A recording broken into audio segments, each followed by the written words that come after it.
ఓం నమ శివాయ. ఈరోజు శివయ్య సందేశం ఏంటి అంటే, భక్త, స్వయంగా శ్రీశైలం నుండి నీకోసం వచ్చిన వార్త ఇది. ఇప్పుడే విను. నీ శివయ్య నిన్ను నేను కలవబోతున్నాను. ఈ శివయ్యను నమ్మి ఆఖరి వరకు విన్నావంటే జీవితం సంతోషంగా ఉంటుంది. నాపై నీకు నమ్మకం ఉంది కదా. అలక్ష్యం చేయకుండా నీ శివయ్య చెప్పేది ఇప్పుడే విను. ఏమాత్రం కూడా దీన్ని నిర్లక్ష్యం చేయకుండా ఆఖరి వరకు విను భక్త. జీవితాన్ని మారుస్తాను కదా. ఈరోజు నేను చెప్పే మాటలను శ్రద్ధగా ఆలకించు. ఇక నీ కష్టాలకి ముగింపు పలకబోతున్నాను. శ్రీశైలం నుండి నువ్వు నమ్మిన శివయ్య ఈ సందేశాన్ని నీకు చేరవేశాను. కాబట్టి మనసు పెట్టి వింటే జీవితం మారుతుంది కదా. ఈ సందేశాన్ని కేవలం నీకోసమే తీసుకువచ్చాను. నీ జీవితాన్ని మార్చడానికి నువ్వు ఎన్నో రోజులుగా నన్ను అడుగుతున్న ప్రశ్నలకు సమాధానం కూడా ఇందులో ఉంది. విని అర్థం చేసుకుంటే జీవితం మారుతుంది. కొట్టి పారేస్తే నేను కూడా ఇక ఏం చేయలేను భక్త. నీకు ఇది శ్రీశైలం నుండి సాక్షాత్తు నువ్వు నమ్ముతున్న ఆ బోలా శంకరుడు నీకు అందిస్తున్న ఒక మంచి వార్త ఇది. నీకు తెలుసు కదా, నీ శివయ్య తత్వం ఏంటి అనేది అన్నీ అర్థమవుతాయి కదా. నువ్వు ఎంత కష్టపడినా సరే నీ జీవితంలో ఆశించిన స్థాయికి నువ్వు చేరుకోలేకపోతున్నావు. అందరి బాగు కోరుతూ ఉంటావు, ఆరాటపడతావు. చివరికి నీకు నిందలు మాత్రమే మిగులుతున్నాయి. ఎదుటి వారిని నమ్మి నువ్వు చేసే సాయం చివరికి నీకు శాపంలా మారుతుంది. నీ మనసులో ఎవరికీ చెప్పుకోలేని ఒక తీరని వేదన ఉంది కదా.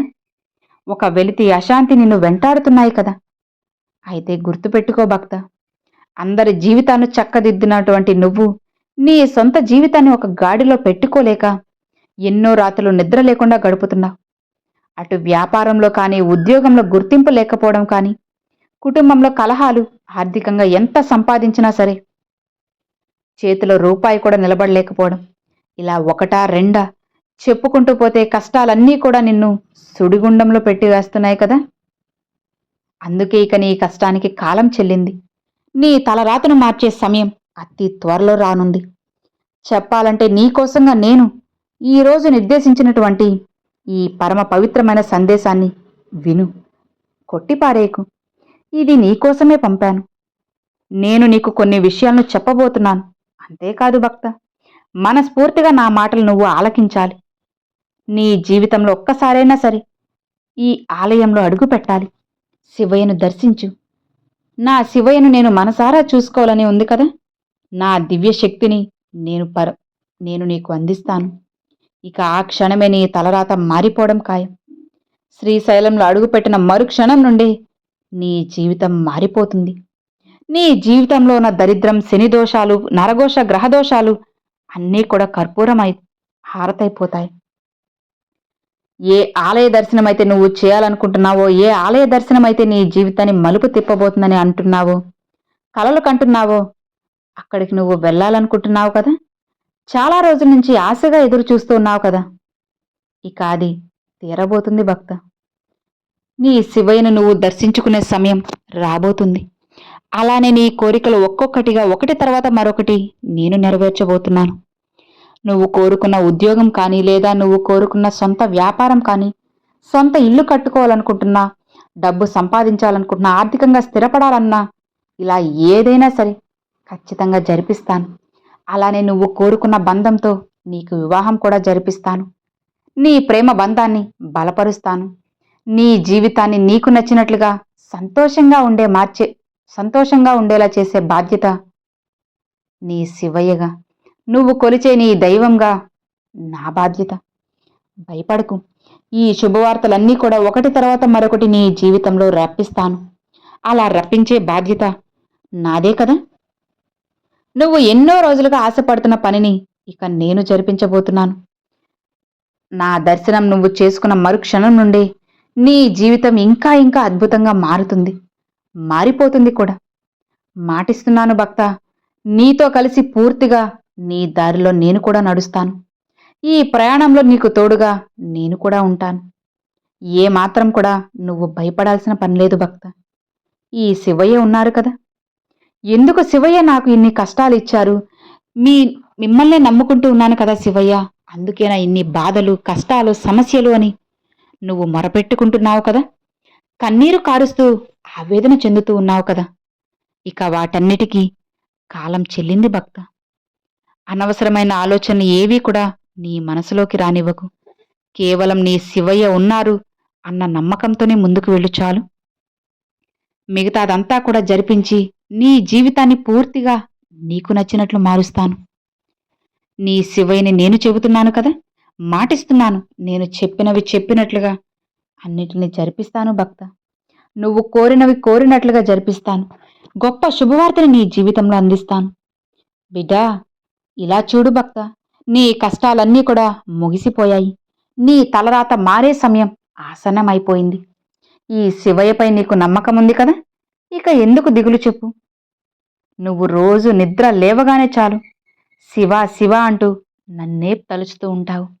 ఎక్కడికి వెళ్ళాలన్నా ఏం చేయాలన్నా సరే శివయ్య శివయ్య శివానుగ్రహం, ఓం నమ శివాయ, ఇలా ప్రతి క్షణం కూడా నా అనుగ్రహం కోసం, నా ఆశీర్వాదం కోసం తనకలాడిపోతూ ఉంటావు.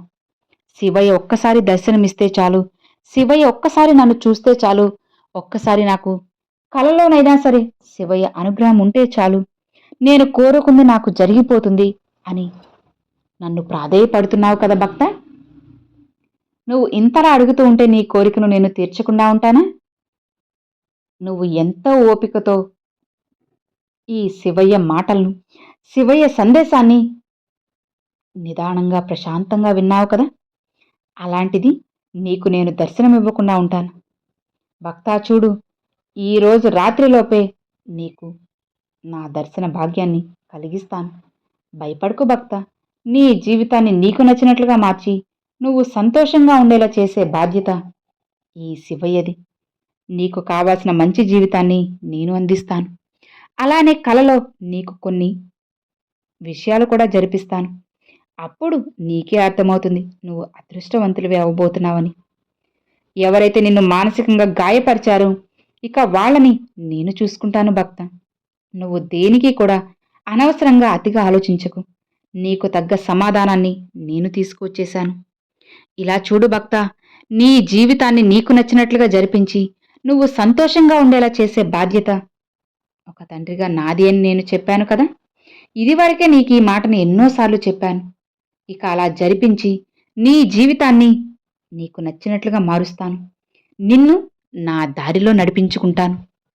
ఒకవేళ నువ్వు ఎప్పుడైనా ఏదైనా సందర్భంలో నా దారి నుండి అటు మళ్ళావంటే మళ్ళీ ఈ శివయ్య నీకు ఒక చిన్న పాఠాన్ని నేర్పించి నా దారిలో నడిపిస్తాను భక్త. నువ్వు ఏమాత్రం కూడా ఇక భయపడకు, కంగారు పడకు. ఈ శివయ్య ఎల్లవేళలా నీకు తోడున్నారని నీకు తెలుసు కదా. ఇక నిశ్చింతగా ప్రశాంతంగా ఉండు. జరగాల్సినవన్నీ కూడా వాటంతట అవే జరుగుతాయి. జరిపించాల్సిన బాధ్యత మాత్రం నాకే ఉంటుంది. ఇక నీ శివయ్యని నువ్వు నమ్మావు కదా, నీ పరీక్షాకాలం పూర్తిగా ముగిసిపోయింది. నీకు ఎంతో అదృష్టం ఉంది కాబట్టి ఈరోజు ఈ శివయ్య వాక్కుని నువ్వు విన్నావు. ఇక నిశ్చింతగా ప్రశాంతంగా ఉండు భక్త. ఎల్లవేళ నేను నిన్ను కాపాడుకుంటూనే ఉన్నాను, రక్షించుకుంటూనే ఉన్నాను. ఇక నువ్వు దేనికి కూడా భయపడకు. నిశ్చింతగా ప్రశాంతంగా ఉండు భక్త. జరగాల్సినవన్నీ కూడా జరుగుతాయి. జరిపించడానికి నేనున్నాను కదా. ఇక నీకు దిగులెందుకు, భయం ఎందుకు, బాధ ఎందుకు చెప్పు. సంతోషంగా ఉండు అని ఈరోజు శివయ్య ఈ సందేశాన్ని, ఈ వాక్కుని పంపారండి. సో విన్నారు కదండి, ఈరోజు శివయ్య పంపిన ఈ సందేశం మీ అందరికి నచ్చినట్లయితే ఒక చిన్న లైక్ చేయండి, మీ ఫ్రెండ్స్ అండ్ ఫ్యామిలీస్కి షేర్ చేయండి. ఫస్ట్గా మన ఛానల్ చూసేవాళ్ళు సబ్స్క్రైబ్ చేసి సపోర్ట్ చేయండి ఫ్రెండ్స్. Thanks for watching. ఓం నమ శివాయ. శివాయ నమః.